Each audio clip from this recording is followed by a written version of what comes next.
The community was designed with perfection in mind: neat homes, trimmed hedges, and a row of guest parking spaces meant for convenience. At first, neighbors shared them without issue, each believing fairness would prevail. But soon, whispers turned into glares when one household began treating the spots as their own private driveway. Guests from other homes circled endlessly, forced to park far away. Complaints reached the HOA, and residents hoped justice would come. Yet instead of balance, the board's ruling revealed a bias that would ignite one of the most bitter battles the neighborhood had ever seen. When the first complaint was filed, the HOA dismissed it as a misunderstanding. But the pattern continued.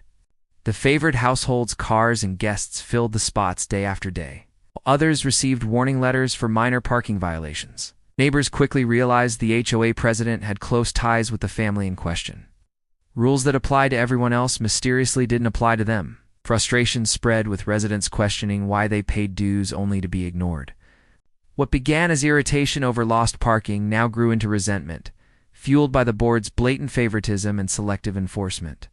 Every evening became a spectacle.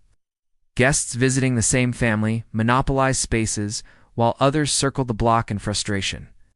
Some neighbors began documenting the issue with photos and timestamps, determined to prove the abuse. Still, the HOA responded with silence or thin excuses. The unfair treatment fractured the neighborhood, creating bitter rivalries. Petty retaliation began, residents leaving passive-aggressive notes on windshields, reporting one another for unrelated violations. The parking spots, once mundane, had become symbols of injustice. The community's harmony was unraveling, and all eyes turned to the HOA, waiting for the board to finally act. But when the board finally acted, it wasn't against the offenders. Instead, homeowners who spoke up received violation letters, accused of harassment for reporting the problem. Fines followed and warnings piled up. The favored family, meanwhile, continued filling guest spaces freely, untouchable under the HOA's protection. Residents realized the board wasn't blind, it was complicit. The HOA president defended her friends while silencing dissent. What should have been a simple parking rule became a weapon of control. With each unjust notice, frustration boiled into fury. The community knew change was needed, but challenging the HOA came with risks. Retaliation escalated. Security cameras were mysteriously targeted. Violation notices arrived weekly. And residents who complained found their every move scrutinized. Instead of backing down, more neighbors banded together. Secret meetings were held, strategies whispered behind closed doors.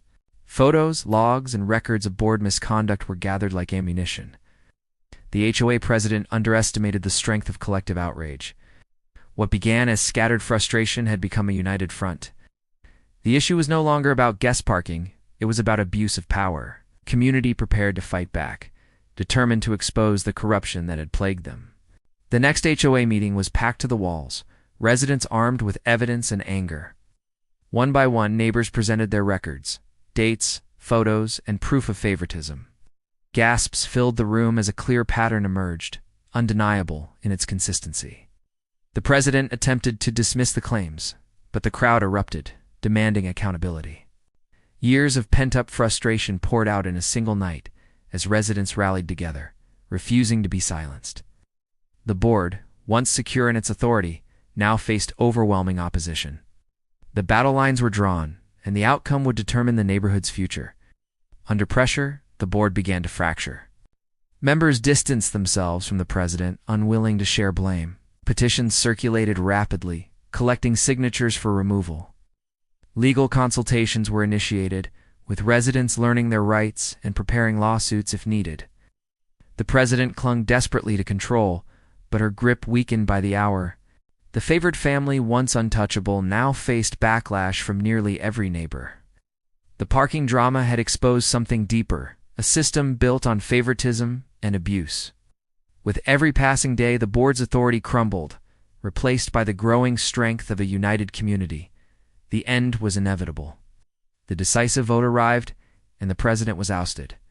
The board was restructured this time, with transparency and fairness at its core.